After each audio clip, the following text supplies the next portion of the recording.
알림튜브에서 알려드립니다. 세계는 한국에서 코로나19 대응에 대한 사례를 배워야 한다며 AFP 통신에서 극찬을 하고 있는 현재 상황입니다.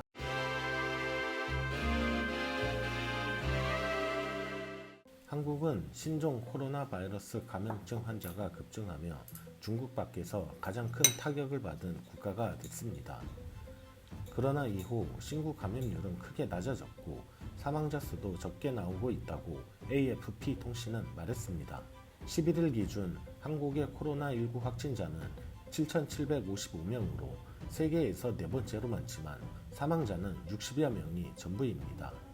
한국은 무엇을 했고 이는 피해 대응국 모델이 될 수 있을까? AFP 통신이 한국의 상황을 짚어봤습니다.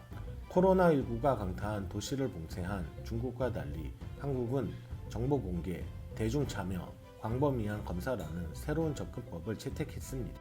확진자 카드 사용 내역, 폐쇄 회로 CCTV, 휴대전화 기록 등을 통해 14일간 동선을 파악하고 정부 웹사이트에 공개했습니다.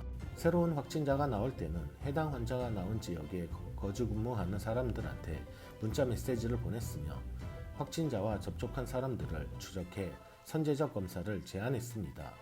이러한 대응은 확진자의 사생활에 대한 우려를 불러일으켰지만 동시에 감염 가능성이 있는 사람들이 검사를 받게끔 도왔다고 말했습니다. 심지어 한국은 또 그 어떤 나라보다도 빨리 그리고 많이 코로나19 검사를 수행했다고 밝혔습니다. 검사량은 하루 약 1만여 건에 달하며 전문가들은 빠른 진단 능력으로 환자를 조기에 발견하고 감염원을 막았다고 설명했습니다. 확진 판정이 나거나 의심 환자일 경우엔 검사가 무료였던 점도 시민들이 검사를 받도록 장려했습니다. 한국은 하루 1만 5천 건 코로나19 검사를 할 수 있고 누적 검사 인원은 10일 기준 22만 명을 넘어섰습니다. 환자와 의료진 사이의 접촉을 최소화하는 드라이브스루 방식과 검사소가 마련됐다고 말하였고 과거 경험도 영향을 미쳤다고 밝혔습니다. 지난 2015년 메르스 사태 당시 진단키트가 부족해 어려움을 겪었기 때문에 신속하게 키트를 승인하는 시스템을 마련했다는 설명입니다.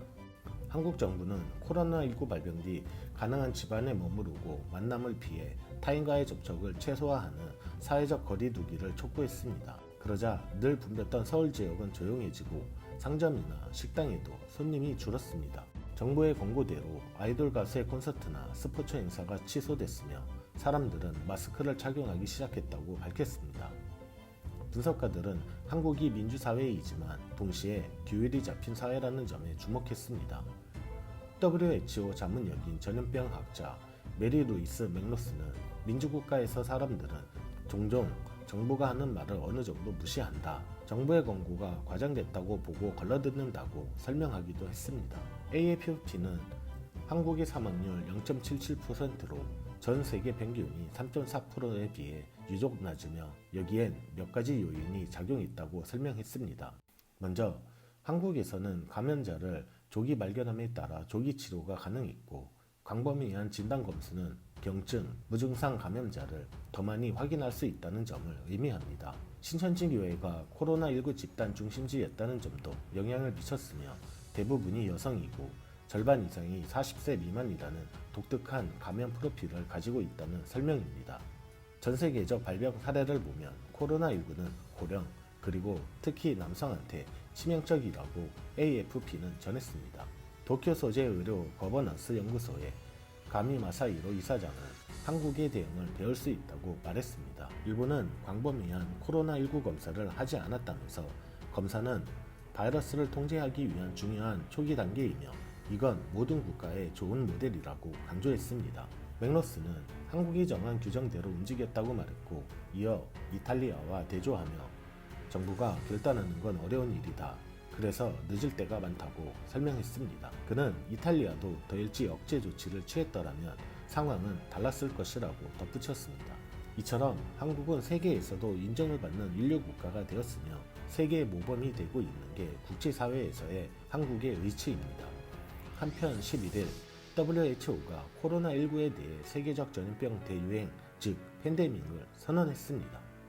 테오드로스 아드하놈 거브러여수스 사무총장은 코로나19가 팬데믹으로 특정지어질 수 있다는 평가를 내렸습니다. 이 같은 발언은 전 세계의 코로나19 확진자가 12만 명, 사망자는 4,300명을 넘기면서 나왔는데요. 글로벌 팬데믹이란 질병이 전 세계로 광범위하게 확산된 현상을 의미합니다. 앞전 영상에서 말했듯이 팬데믹은 역사적으로 2번 홍콩 독감과 메르스 사태 때 일어났으며 이번이 세 번째입니다. 다만 거브르여스스 총장은 모든 나라들이 여전히 이 팬데믹의 경로를 바꿀 수 있다고 말했습니다. 유럽 대륙이 코로나19에 대해 급속도로 퍼져나가고 있는 현재 우리 정부는 이탈리아와 이란 두 국가를 11일 기준 검역관리 대상으로 지정했습니다. 여러분 모두 힘내서 코로나19를 이겨냅시다. 대한민국 화이팅! 알림튜브 오늘은 이만 물러가겠습니다. 감사합니다.